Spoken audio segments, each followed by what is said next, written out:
नमस्कार दोस्तों, जय हिंद, वंदे मातरम। आप सभी का स्वागत अभिनंदन है टेट फैमिली शिक्षकों के परिवार जायसवाल कोचिंग सेंटर पर, पावर्ड बाई शिक्षा ही प्रकाश है। दोस्तों, आज की क्लास में हम बात करने वाले हैं पर्यावरण विज्ञान के टॉप 150 क्वेश्चंस की बात करेंगे, 150 प्रश्नों की बात करेंगे। ये सारा निचोड़ तैयार किया गया है क्योंकि ईवीएस की बात करें, इन्वायरमेंट की बात करें, इसमें बहुत ही महत्वपूर्ण टॉपिक है। काफ़ी सारा यह आपका सिलेबस हो जाता है, सिलेबस बड़ा है और इसके अकॉर्डिंग यह 150 प्रश्न तैयार किए गए हैं, सेलेक्ट किए गए हैं एनसीईआरटी के पैटर्न पर, आपके एग्जाम पैटर्न पर। तो चलिए क्लास को कंटिन्यू करते हैं। मैराथन वीडियो रहेगा 150 क्वेश्चनों का, तो तैयार हो जाइए। ये आपके 150 क्वेश्चंस के मैराथन क्लास की आपके संपूर्ण निचोड़ की बात करेंगे। पहला प्रश्न आप लोगों के स्क्रीन पर है कि देश की प्राकृतिक पूंजी में सम्मिलित किए जाते हैं। जो नेचुरल कैपिटल होता है उसमें क्या क्या सम्मिलित किए जाते हैं? तो देश की जो प्राकृतिक पूंजी होती है उनमें वन, जल और खनिज जो है सम्मिलित किए जाते हैं। दूसरा, वे संसाधन जो हमें प्रकृति द्वारा प्रदत्त होते हैं वे क्या कहलाते हैं? तो ऐसे संसाधन को हमें प्राकृतिक पूंजी अथवा प्राकृतिक संसाधन कहे जाते हैं। अगला प्रश्न है, तीसरा प्रश्न जो आप लोगों के स्क्रीन पर है कि पर्यावरण दिवस, वर्ल्ड इन्वायरमेंट डे कब मनाया जाता है? सभी जानते होंगे 5 जून, ठीक है। 5 जून को वर्ल्ड इन्वायरमेंट डे मनाया जाता है, विश्व पर्यावरण दिवस की बात करेंगे। अगला है सौर विकिरण, सोलर रेडिएशन की सबसे महत्वपूर्ण भूमिका कहाँ पर होती है? तो सौर विकिरण की सबसे महत्वपूर्ण जो भूमिका होती है वह आपके जल चक्र पर होती है। अगला प्रश्न है, राष्ट्रीय पर्यावरण अभियांत्रिकी शोध संस्थान NEERI कहाँ पर स्थित है? तो राष्ट्रीय पर्यावरण अभियांत्रिकी शोध संस्थान आपके कहाँ पर स्थित है? आपके नागपुर शहर पर स्थित है, नोट कर लीजिएगा। छठा प्रश्न है जो स्क्रीन पर दिया गया कि NEERI राष्ट्रीय पर्यावरण अभियांत्रिकी शोध संस्थान कार्य करता है, नागपुर पर स्थित है, लेकिन ये कार्य क्या करता है? तो इसका कार्य होता है विज्ञान एवं प्रौद्योगिकी मंत्रालय के अधीन यह कार्य करता है। किसके अधीन? विज्ञान एवं प्रौद्योगिकी मंत्रालय के अधीन कार्य करता है। अगला प्रश्न है, सतत विकास, सस्टेनेबल डेवलपमेंट के लिए क्या आवश्यक होता है? तो सतत विकास के लिए जैविक विविधता, बायोलॉजिकल डाइवर्सिटी का संरक्षण, प्रदूषण का नियंत्रण एवं निरोध तथा निर्धनता को कम करना जो है संबंधित होता है। अगला, पृथ्वी शिखर सम्मेलन अर्थ समिट में 21वीं सदी के लिए पर्यावरणीय विकास हेतु, इन्वायरमेंटल डेवलपमेंट हेतु जो है कार्यक्रम निर्धारित किए गए। इन कारकों को किस नाम दिया गया या किस नाम से जाना जाता है? तो एजेंडा 21 के नाम से इसका नाम दिया गया है या जाना जाता है। Rio+20 घोषणा पत्र, जी हाँ, Rio+20 घोषणा पत्र जो है का शीर्षक इसका क्या था? तो Rio+20 घोषणा पत्र का जो शीर्षक था द फ्यूचर वी वांट इसका शीर्षक था। अगला, पृथ्वी के चारों ओर गैसों के समूह, ग्रुप ऑफ गैसेज को क्या कहा जाता है? तो पृथ्वी के चारों तरफ जो गैस के समूह होते हैं उनको ही क्या कहा जाता है? वायुमंडल कहा जाता है।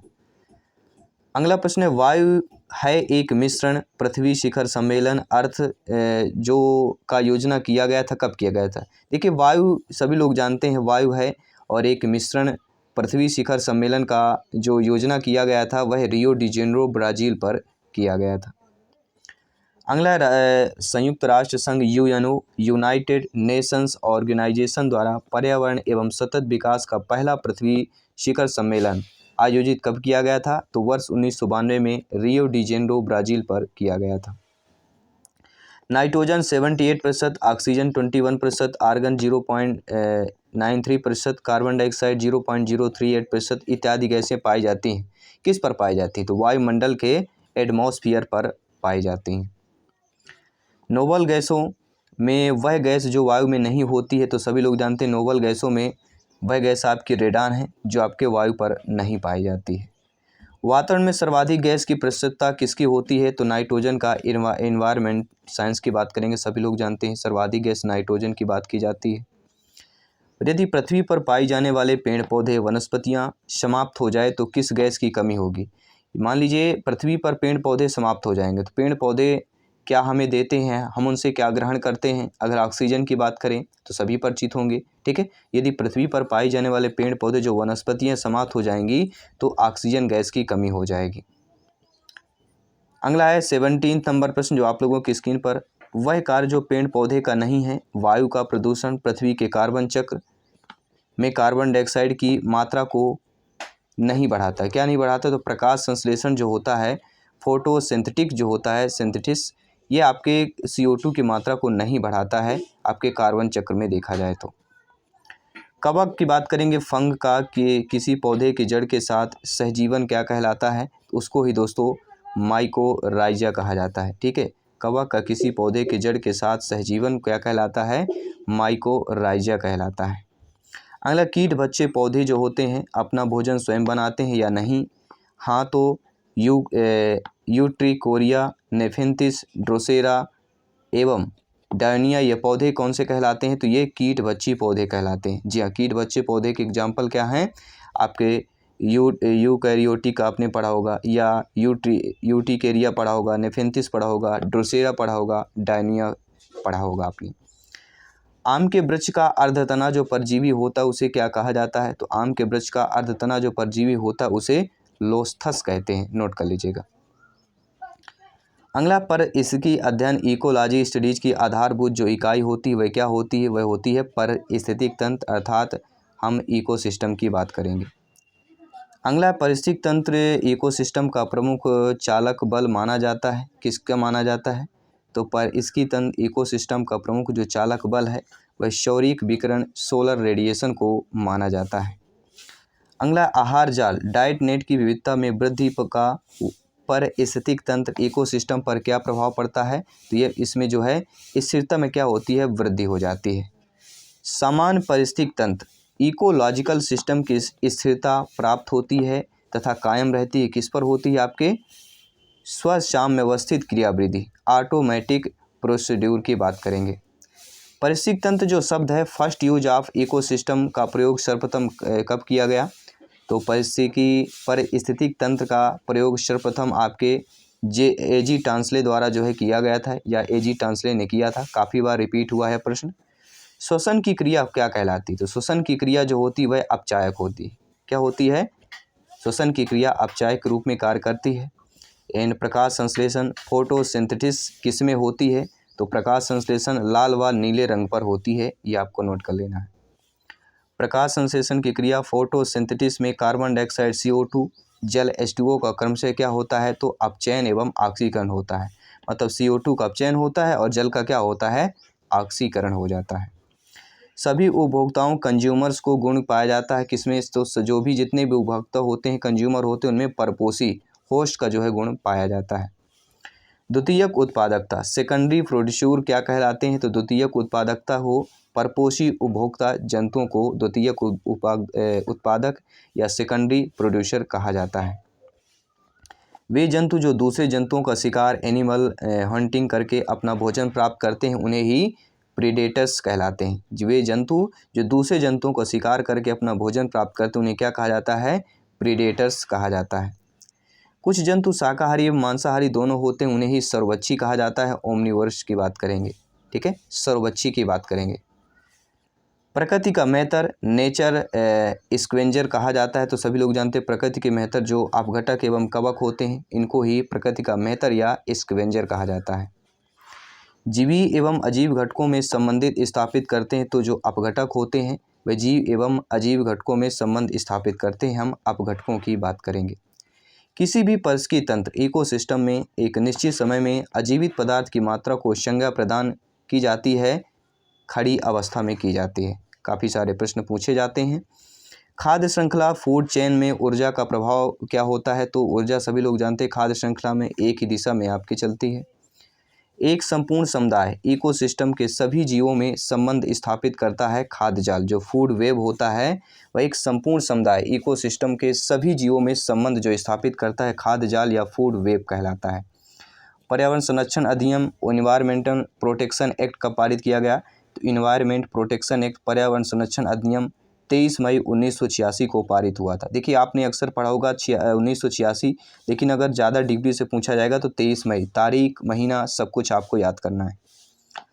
पर्यावरण संरक्षण अधिनियम भारत की संसद द्वारा 1986 में पारित किया गया था। संविधान के अनुच्छेद 253 के तहत 19 नवंबर 1986 को यह लागू हुआ। तो लागू कब हुआ? 19 नवंबर को, ये भी ध्यान देना है। इस अधिनियम का उद्देश्य मानव पर्यावरण पर संयुक्त राष्ट्र सम्मेलन के निर्णयों को लागू करना था। राजीव गांधी ने अपने शासनकाल में शुरू किया था। तो राजीव गांधी ने अपने शासनकाल में क्या शुरू किया था? गंगा कार्य योजना या गैप 1985 में शुरू किया गया था। इंदिरा गांधी द्वारा 1972 में विश्व की सबसे बड़ी वन्यजीव परियोजना लार्जेस्ट वाइल्ड लाइफ प्रोजेक्ट का प्रारंभ किया गया था। तो इंदिरा गांधी द्वारा 1972 में विश्व की सबसे बड़ी वन्य परियोजना वन्य जीव संरक्षण अधिनियम 1973 वर्ल्ड लाइफ प्रोटेक्शन एक्ट 1973 को पारित किया गया था। ठीक है, ये भी आपको नोट कर लेना है। राष्ट्रीय हरित न्यायाधिकरण अधिनियम NGT national green tribunal act पारित कब किया गया है? तो राष्ट्रीय हरित न्यायाधिकरण अधिनियम NGT को जो है 18 अक्टूबर 2010 को पारित किया गया है। प्रथम बार चौथी पंचवर्षीय योजना 4th 5 ईयर प्लान के दौरान क्या जोड़ा गया है? तो प्रथम बार चौथी जो पंचवर्षीय योजना है इस पर पर्यावरण को विकास के साथ जोड़ा गया है। एक भौमिकी प्रक्रिया होती है, ठीक है, एक जो जियोलॉजिकल प्रोसेस होता है उसे हम क्या कहते हैं? अपदाय कहते हैं। नोट कर लीजिएगा। टेलीग्राम से जुड़िए, टेलीग्राम में फ्री में नोट्स PDF फाइल प्राप्त कीजिए, लिंक ऑलरेडी दे दी गई है। साथ ही साथ इंस्टाग्राम फेसबुक पेज पर जरूर जुड़ जाइएगा। ठीक है, सभी मेरे प्यारे मित्र भाई बहन गृहिणी जिनका सपना है गवर्नमेंट एग्जाम को पक्का करना, एक अपनी सरकारी सीट पक्का करना, सभी कमेंट कीजिएगा। जो पौधे बिना सूर्य के प्रकाश में सबसे अच्छी तरह विकसित होते हैं वे हमारे कौन से कहलाते हैं? वो हेलियोफाइट्स कहलाते हैं। नोट कर लीजिएगा।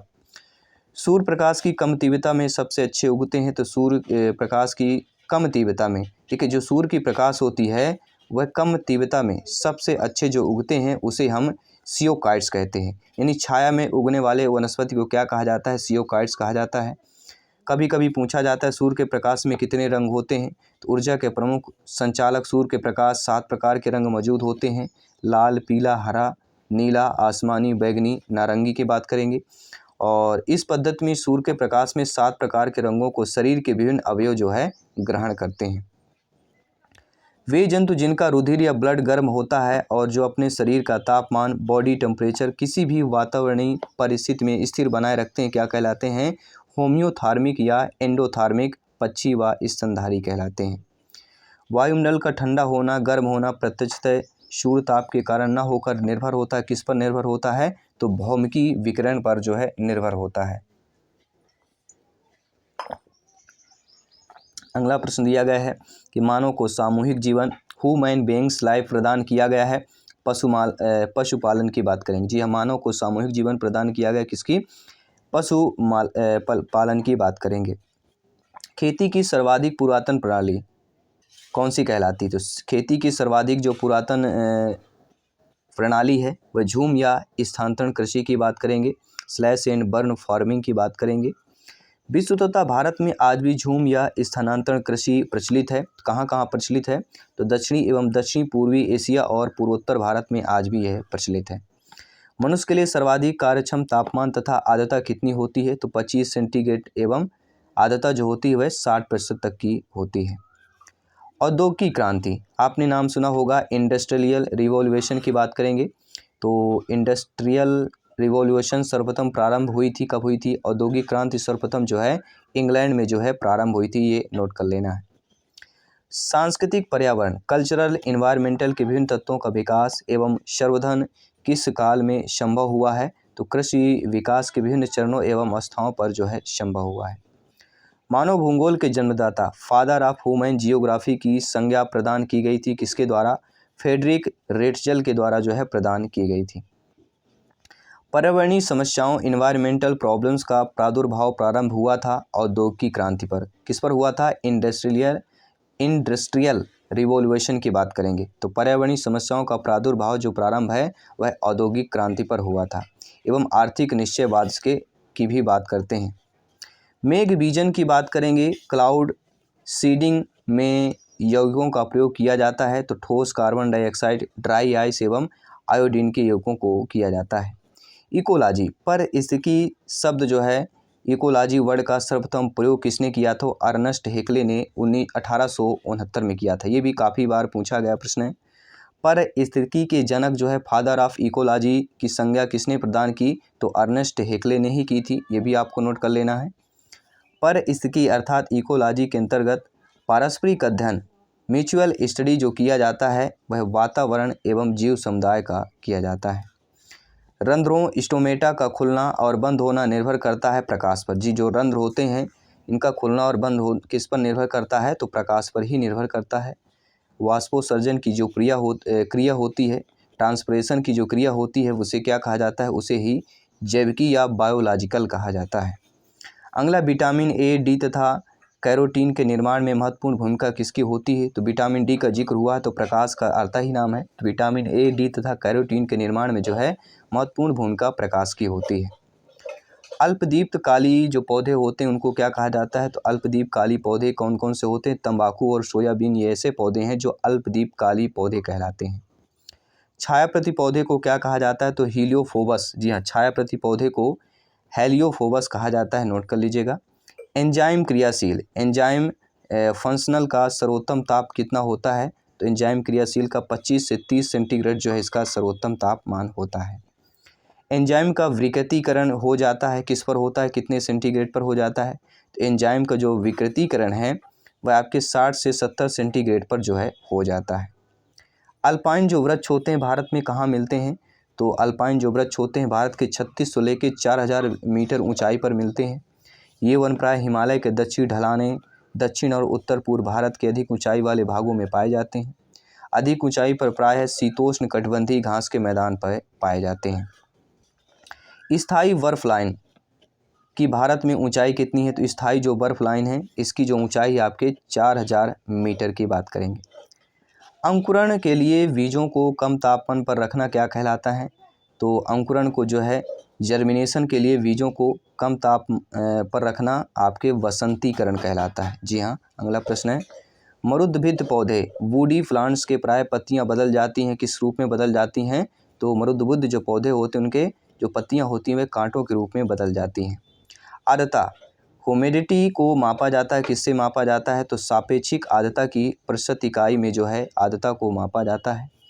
वनस्पतियों के सड़ने, रोटिंग ऑफ वेजिटेशन में गैस निकलती, कौन सी गैस निकलती, जो वनस्पतियां जब सड़ने लगती हैं तो उसमें कौन सी गैस निकलती है, मीथेन गैस निकलती, जिसका रासायनिक सूत्र CH4 होता है। अगला, वायुमंडल में आर्गन गैस की मात्रा पाई जाती है, तो आर्गन गैस की मात्रा सभी लोग जानते हैं 0.93% जो है वायुमंडल पर पाई जाती है, ये आपको नोट कर लेना है।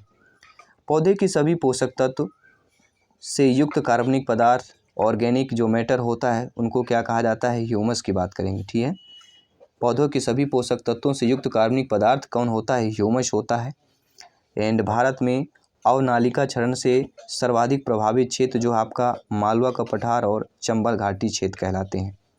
संसार का सबसे बड़ा लोएस्ट मैदान स्थित है, कहाँ पर स्थित है, संसार का सबसे बड़ा जो लोएस्ट मैदान है वह चीन देश पर स्थित है।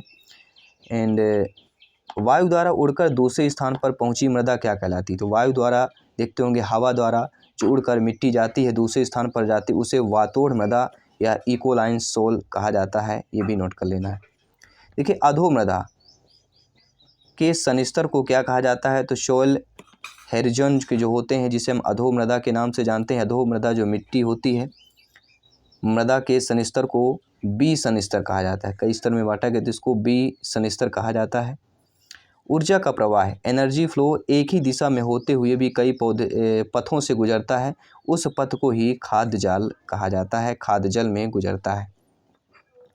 परिस्थितिकी विज्ञान इकोलॉजी में ऊर्जा मापने की इकाई एनर्जी मेजरिंग यूनिट को क्या कहा जाता है, उसे हीट या ऊष्मा कहा जाता है। जी हाँ साथियों, परिस्थितिकी विज्ञान इकोलॉजी में ऊर्जा मापने की इकाई को ऊष्मा या हीट कहते हैं। प्रकृति अर्थात नेचर की एक क्रियात्मक इकाई कौन सी कहलाती है, सभी लोग बताइए। फंक्शनल यूनिट की बात करेंगे तो प्रकृति की एक क्रियात्मक इकाई आपके परिस्थितिक तंत्र या परिस्थितिकी तंत्र इकोसिस्टम की बात की जाती है। तो क्रियात्मक इकाई आपकी कौन सी हो जाती है, परिस्थितिकी तंत्र अर्थात इकोसिस्टम। परिस्थितिक तंत्र की विचारधारा को कार्ल मोबियस तथा कोल्स ने संज्ञा प्रदान की है, क्या संज्ञा प्रदान की है, क्रमशः बायोसिनोसिस तथा माइक्रोग्राम की संज्ञा प्रदान की है।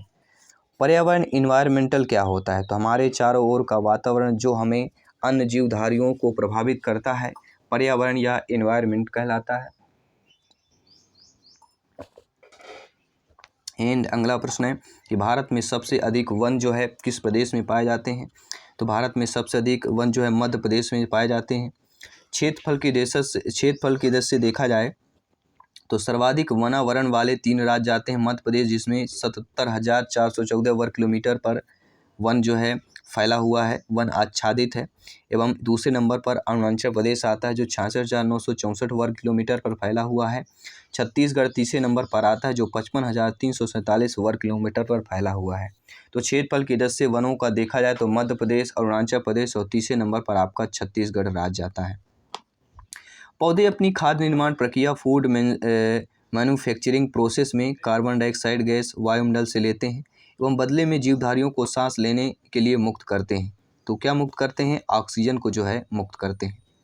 Carbon dioxide CO2, sulphur dioxide SO2, carbon monoxide CO द्वारा कौन सा प्रदूषण होगा? तो यह इसमें सबसे ज़्यादा वायु प्रदूषण होता है। CO2, SO2 और CO की बात करेंगे। बायोकेमिकल ऑक्सीजन डिमांड परीक्षा BOD, जिसे हम शॉर्ट रूप में BOD के नाम से जानते हैं। तो बायोकेमिकल ऑक्सीजन डिमांड जो परीक्षा है वह बायोलॉजिकल ऑक्सीजन डिमांड के नाम से जानते हैं BOD, किस प्रदूषण को मापने के लिए की जाती है? तो बायो या BOD का जो प्रयोग है वह जल प्रदूषण के मापने के लिए उपयोग में लाया जाता है BOD को। एंड पेरॉक्सी एसिटल नाइट्रेट C2H3NOS ये क्या होता है? तो पेरॉक्सी एसिटिल जो नाइट्रेट होता है ये एक वायु प्रदूषक कहलाता है। एंड राष्ट्रीय पर्यावरण अनुसंधान केंद्र NEERI कहाँ पर स्थित है? तो राष्ट्रीय पर्यावरण अनुसंधान केंद्र जो है आपके नागपुर महाराष्ट्र पर स्थित है। हम बात भी कर चुके हैं, इसके बारे में बता भी चुके हैं ऑलरेडी आपको। वायुमंडल, एटमॉस्फेयर में ओजोन परत हमारी रक्षा किन किरणों से करती है? तो पराबैंगनी किरणों से करती है। ये भी आपको नोट कर लेना है। जो आपका ओजोन लेयर है लगभग 92 से 94% जो है यह रोक लेती है जो पराबैंगनी किरणें होती हैं, ठीक है, जिससे हमारी सबसे ज़्यादा नुकसान होता है त्वचा जैसे कैंसर जैसी समस्याएं आती हैं, उसके हमारी रक्षा होती है, ठीक है। वायुमंडल एटमॉस्फेयर में कौन सी गैस सर्वाधिक पाई जाती है? सभी लोग जानते हैं नाइट्रोजन, लगभग 78% की बात करते हैं। And Akash Neela, sky blue किसके कारण दिखाई देता है? हम अक्सर देखिए बचपन देखते हैं, बताते हैं कि आकाश आज नीला दिखाई देता है, आकाश में आज बादल आ गए हैं। तो ऐसा प्रश्न आते हैं, मन में आते हैं। तो आकाश जो नीला होता है वह किसके कारण दिखाई देता है? तो सबसे जानते हैं वो प्रकाश के किसके कारण? प्रकीर्णन के कारण जो है नीला दिखाई देता है। विश्व पर्यावरण दिवस वर्ल्ड इन्वायरमेंट डे किस तारीख को मनाया जाता है? सभी लोग जानते होंगे ये, ठीक है, बच्चे के जवान पर याद होगा, 5 जून की बात करेंगे। एंड ग्रीन हाउस प्रभाव, ग्रीन हाउस इफेक्ट के कारण पृथ्वी का तापमान जो है बढ़ता या घटता है? तो सभी लोग जानते हैं ग्रीन हाउस प्रभाव के कारण लगातार पृथ्वी का तापमान जो है बढ़ता जाता है। पर्यावरण का दुश्मन, एनिमी ऑफ एनवायरनमेंट किस वृक्ष को कहा जाता है? तो सफ़ेदा अथवा यूकेलिप्टिस। देखिए यूकेलिप्टिस आपने नाम जानते होंगे, इसको अन्य नाम सफ़ेदा के नाम से भी जाना जाता है। इसको पर्यावरण का दुश्मन अगर पूछा जाए किस वृक्ष को कहा जाता है, सफ़ेदा या यूकेलिप्टिस को कहा जाता है। ग्रीन हाउस प्रभाव क्या होता है? तो ग्रीन हाउस प्रभाव में सूर्य की किरणें पृथ्वी पर तो आ जाती हैं, लेकिन कार्बन डाइऑक्साइड CO2 के घेरे के कारण फिर यह क्या है, पृथ्वी से वापस नहीं हो पाती। इसी को ग्रीन हाउस प्रभाव कहा जाता है। राष्ट्रीय वन नीति NEP नेशनल फॉरेस्ट पॉलिसी 1988 के अनुसार कितने प्रतिशत भूभाग पर वन होना अनिवार्य है? राष्ट्रीय वन नीति 1988 के अनुसार 33% पर जो भूभाग पर जो है वन होना अनिवार्य है। ग्रीन पीस क्या होता है? तो पर्यावरण योजना, हरित शांति कनाडा और अंतर्राष्ट्रीय पर्यावरण संगठन को ही ग्रीन पीस कहा जाता है। चिपको आंदोलन की बात करें, इसके पीछे मुख्य उद्देश्य क्या था? तो चिपको मूवमेंट मोटिव अर्थात चिपको आंदोलन के जो मुख्य उद्देश्य था वह था वनों की सुरक्षा करना, रक्षा करना। भारत सरकार द्वारा केंद्र में पर्यावरण विभाग की स्थापना एनवायरनमेंट डिपार्टमेंट किस वर्ष की गई थी? तो भारत सरकार द्वारा केंद्र में पर्यावरण विभाग की स्थापना एनवायरनमेंट डिपार्टमेंट की जो है 1980 में की गई थी। ये सन अपने माइंड के स्टोर पर, अपने माइंड की मेमोरी पर सेव कर लेना है। ये 150 क्वेश्चंस ऐसे ताज़ा प्रश्न हैं जो काफ़ी हाई लेवल के प्रश्न भी आपको यहाँ से मिलेंगे। संयुक्त राष्ट्र पर्यावरण कार्यक्रम की बात करें, पर्यावरण यूनिसेफ के नाम से जानते हैं। UNEP का मुख्यालय सभी लोग जानते हैं नैरोबी कन्या पर है और 5 जून 1972 ये भी सन आपको साथ साथ अपने माइंड पर रिमाइंड करते जाना है। पर्यावरण के कुछ कारक इन्वायरमेंट एक संसाधन के रूप में कार्य करते हैं तथा कुछ कारक फैक्टर्स कार्य करते हैं किसके रूप में? तो नियंत्रक के रूप में कार्य करते हैं, ठीक है। तो पर्यावरण के कुछ कारक संसाधन के रूप में तथा कुछ कारक नियंत्रक के रूप में जो है कार्य करते हैं। धारणीय विकास की बात करें, इसके उपयोग के संदर्भ में अंतर पीढ़ीगत संवेदनशीलता का विषय क्या होता है? तो प्राकृतिक संसाधन कहलाता है, नेचुरल रिसोर्स कहलाता है। विकास की वह अवधारणा जिसके तहत वर्तमान की आवश्यकताओं के साथ साथ भविष्य की आवश्यकताओं को भी ध्यान में रखता है, उसे हम धारणीय विकास कहते हैं। नोट कर लीजिएगा।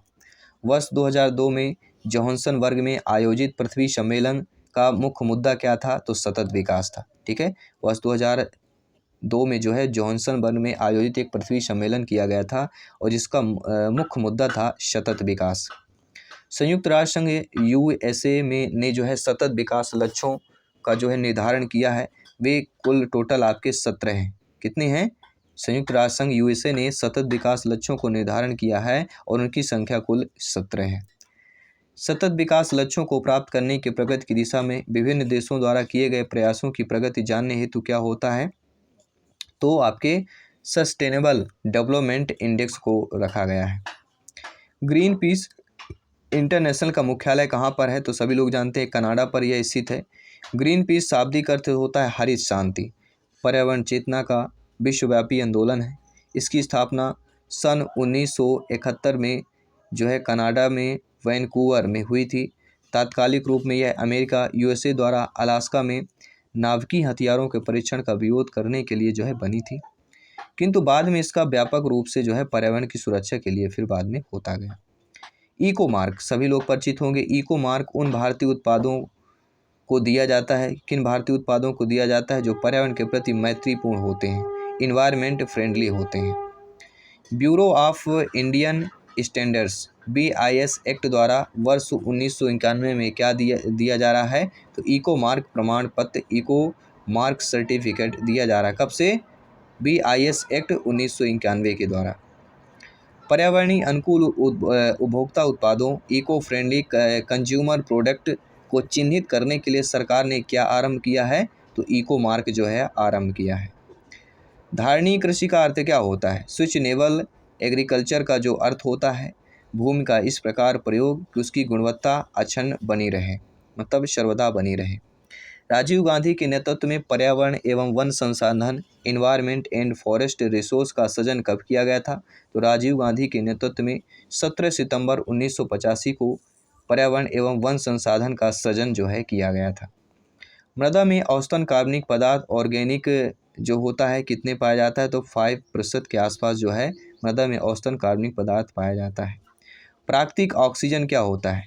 तो इंडोल एसिटिक एसिड को प्राकृतिक ऑक्सीजन कहा जाता है।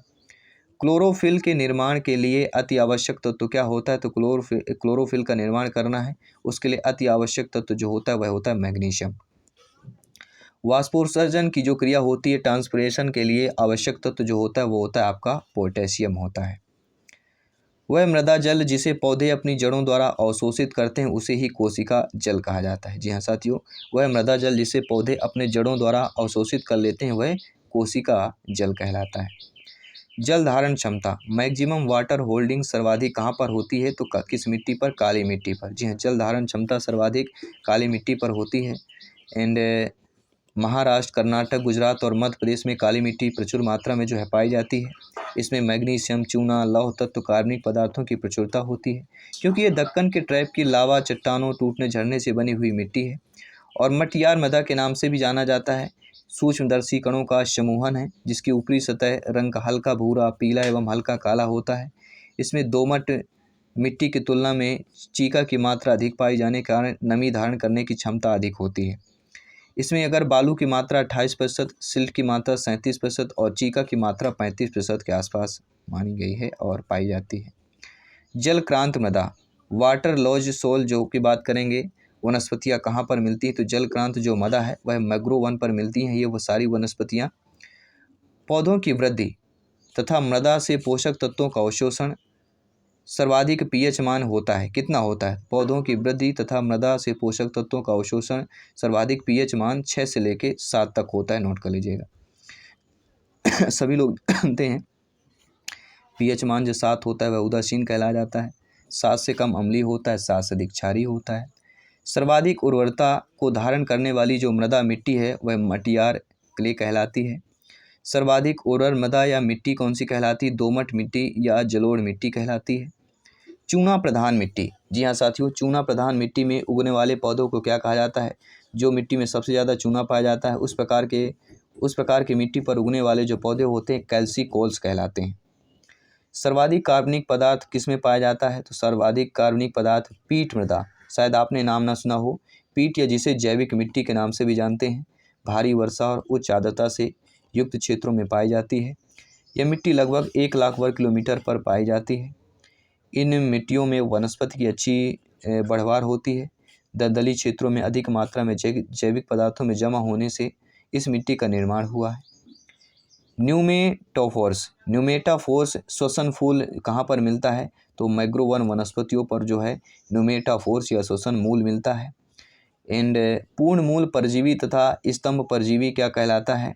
तो औरंबिकी, जिसे हम अमरबेल कहते हैं। औरंबिकी तथा अमरबेल ये दोनों जो है पूर्ण मूल परजीवी व स्तंभ परजीवी प्लांट्स कहलाते हैं। अपक्षय का विचार क्या होता है? तो अपक्षय का विचार किससे संबंधित होता है? तो एक प्राकृतिक क्रिया जो चट्टानों को सूक्ष्म कणों पर विभक्त करती है। विश्व मौसम विज्ञान संगठन WMO वर्ल्ड मेट्रोलॉजिकल ऑर्गेनाइजेशन का मुख्यालय कहाँ पर स्थित है? तो जिनेवा पर स्थित है। सभी लोग जानते हैं विश्व मौसम विज्ञान संगठन जिनेवा पर स्थित है इसका मुख्यालय। विश्व मौसम विज्ञान संगठन अभी समय लागू कब हुआ है?